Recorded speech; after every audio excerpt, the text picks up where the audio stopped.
मनुष्य और समाज दोनों परस्पर पूरक हैं और छात्र इसका एक अभिन्न अंग है। एक के बिना दूसरे का स्थायित्व तो संभव नहीं है।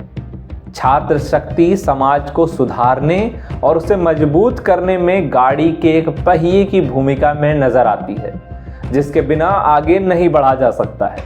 यही वजह है कि युवाओं को देश की रीढ़ कहा जाता है, जिनके कंधों पर देश का भविष्य टिका होता है। इन्हीं युवाओं ने देश को आजादी दिलाने से लेकर देश में समाजवाद की अलग जगाने में अहम भूमिका निभाई। इन युवाओं के नेतृत्व में कई परिवर्तनकारी सामाजिक आंदोलन हुए, जिन्होंने देश की राजनीतिक और सामाजिक ताने बाने को बदल कर रख दिया।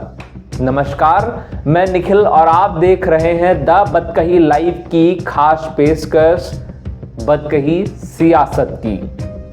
बिहार में शुरू हुआ 1974 का छात्र आंदोलन परिस्थितियों की उपज थी। एक असंगठित शक्ति का ही रूप और परिणाम था। शुरुआत में बिहार आंदोलन कोई राजनीतिक आंदोलन नहीं था। इस आंदोलन की शुरुआत संसदीय राजनीति से बाहर हुई थी। बिहार के छात्र आंदोलन का मकसद समाज और देश में आमूलचूल परिवर्तन से था। बेरोजगारी, महंगाई, भ्रष्टाचार के विरुद्ध एक आवाज बुलंद हुई थी। आंदोलन से देश को एक सबसे बड़ी चीज यह मिली कि युवा शक्ति केवल सरकार और राजनीतिक दलों के प्रति प्रतिबद्ध नहीं रही, बल्कि राजनीतिक दलों से थोड़ा हटकर जनतांत्रिक मूल्यों के लिए संघर्ष करती रही। वास्तव में इस आंदोलन की कोई ऐतिहासिक तैयारी नहीं थी, लेकिन जयप्रकाश नारायण के आंदोलन से जुड़ने के बाद इसका स्वरूप बनने लगा। 5 जून 1974 को जब जयप्रकाश नारायण ने पटना के गांधी मैदान में संपूर्ण क्रांति की घोषणा की, जिसके परिणाम स्वरूप छात्रों, जनता एवं युवा वर्ग की ओर से भ्रष्टाचार, महंगाई, बेरोजगार एवं कुशिक्षा को प्रश्रय देने वाली सरकार के खिलाफ आंदोलन का बिगुल फूंका। हर सरकारी कार्यालयों पर धरना प्रदर्शन, अनशन, सत्याग्रह, मौन जुलूस, चौक चौराहों पर नुक्कड़ सभाएं इत्यादि आंदोलन के मुख्य रूप थे। 18 मार्च 1974 को बिहार में छात्रों और युवाओं ने भ्रष्टाचार, महंगाई, बेरोजगारी और खराब शैक्षिक नीतियों के खिलाफ सक्रिय विरोध शुरू किया। सन 1971 में कांग्रेस पार्टी ने गरीबी हटाओ नारा देकर सत्ता में अपनी बहुमत हासिल की, परंतु 1971-72 तक लोगों को किसी भी प्रकार की कोई सुविधा प्राप्त नहीं हुई। अंतर्राष्ट्रीय स्तर पर संयुक्त राज्य अमेरिका ने भारत को हर तरह की सहायता पर पाबंदी लगा दी और तेल की कीमत में हुई वृद्धि ने पूरे देश में असंतुलन पैदा कर दिया। मानसून के कारण फसलों के उत्पादन में भारी कमी आई। इन सब वजहों ने पूरे समाज में असंतोष फैला दिया।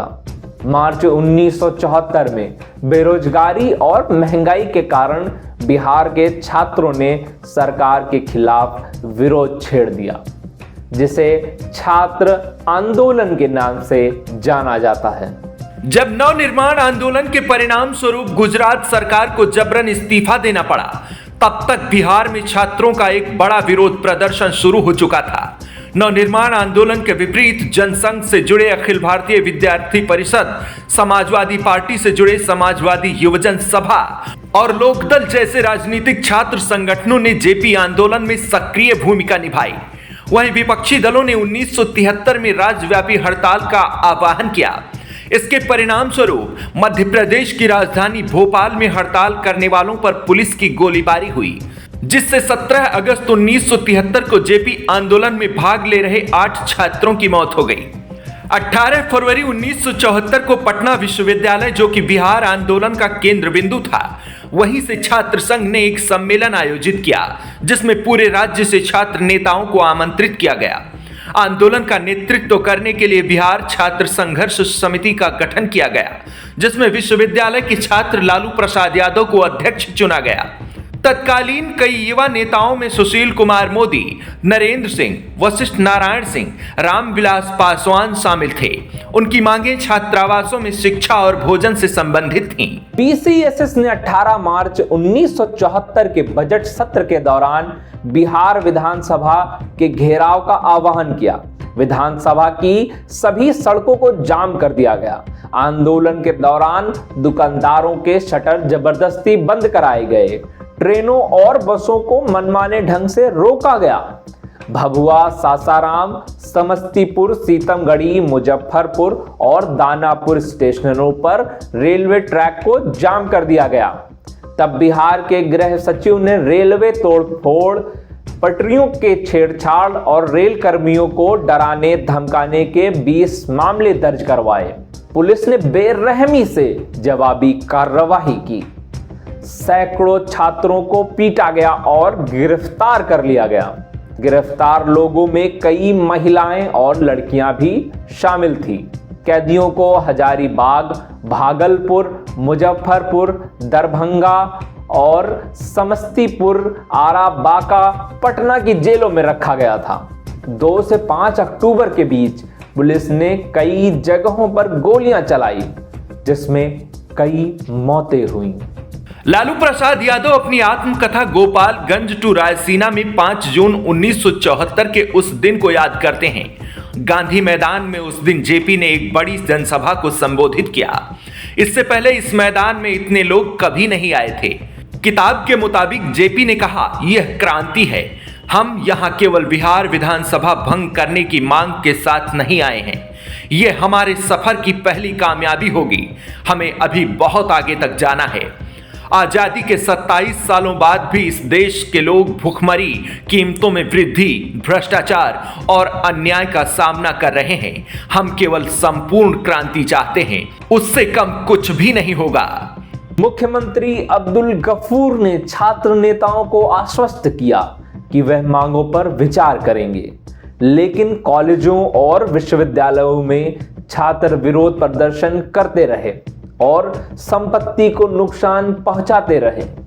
पटना में पुलिस द्वारा 3 छात्रों की हत्या से पूरे बिहार में छात्र विरोध भड़क उठा। बीसीएसएस ने 23 मार्च को राज्यव्यापी हड़ताल की घोषणा की। इस बीच जेपी ने 11 फरवरी को नवनिर्माण आंदोलन देखने के लिए गुजरात का दौरा किया और बीसीएसएस ने आंदोलन का नेतृत्व करने के लिए जेपी से संपर्क किया और वे मान गए, जिसमें बिहार आंदोलन एक सत्याग्रह में बदल गया। छात्र आंदोलन की सुनामी के बावजूद इंदिरा गांधी ने बिहार के मुख्यमंत्री अब्दुल गफूर सरकार को बर्खास्त करने से मना कर दिया, क्योंकि वह गुजरात की तरह विधानसभा भंग करने के प्रदर्शनकारियों के आह्वान के आगे झुकना नहीं चाहती थी। जेपी की ही एक गलती से वह आंदोलन संसदीय राजनीति की ओर मुड़ गया। वह गलती यह थी कि वह कुछ लोगों के कहने से इंदिरा गांधी से मिलने चले गए और इंदिरा गांधी ने उनके अहम को सीधी चोट पहुंचाई और यह कहा कि जेपी, आप देश के बारे में कुछ सोचिए। इससे जेपी बहुत आहत हुए। इस घटना के बाद जेपी ने अपने मित्रों से कहा कि अब इंदिरा गांधी से हमारा जो मुकाबला है वह चुनाव के मैदान में होगा। ऐसे में जो आंदोलन संपूर्ण क्रांति का लक्ष्य लेकर चला था वह चुनाव के मैदान में शक्ति परीक्षण में बदल गया।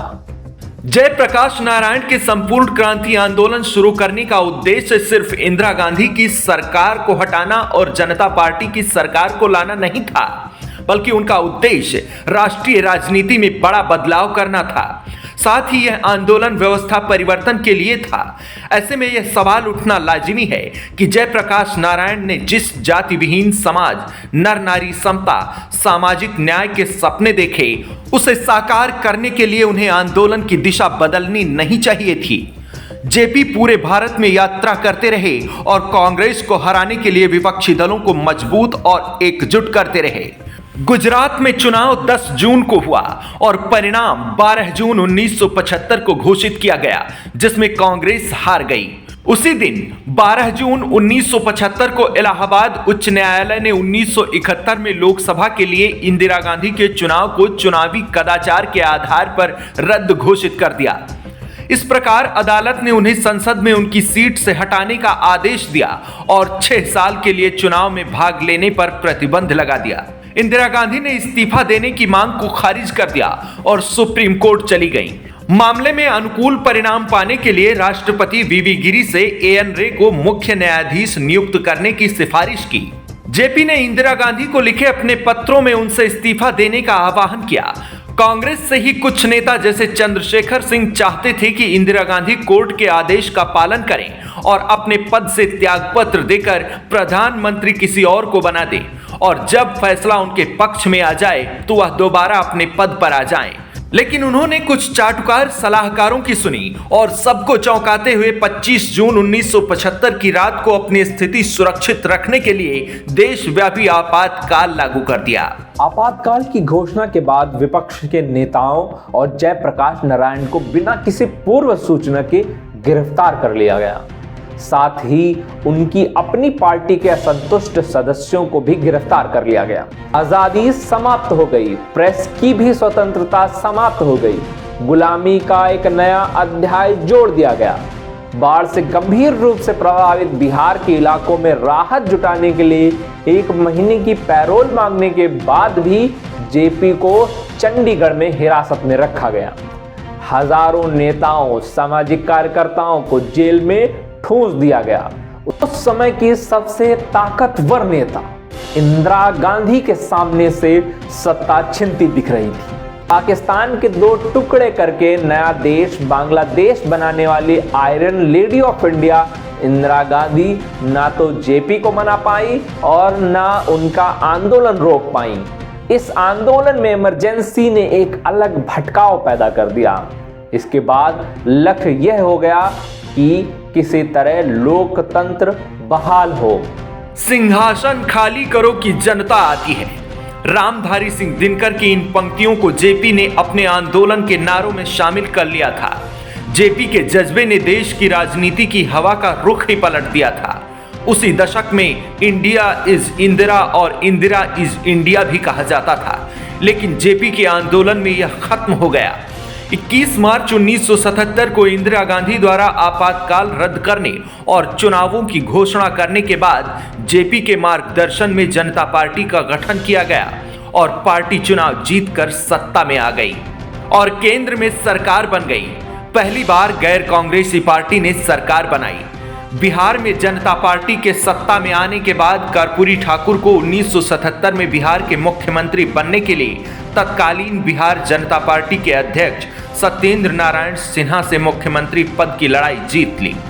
देश के सबसे बड़े छात्र आंदोलन के बाद देश में लोकतांत्रिक अधिकारों की नागरिक चेतना का विकास हुआ। युवा आंदोलन धीरे धीरे पर्यावरण की तरफ, नर नारी समता की तरफ, जाति प्रसंग की तरफ और सांप्रदायिक सद्भाव की तरफ बढ़ा।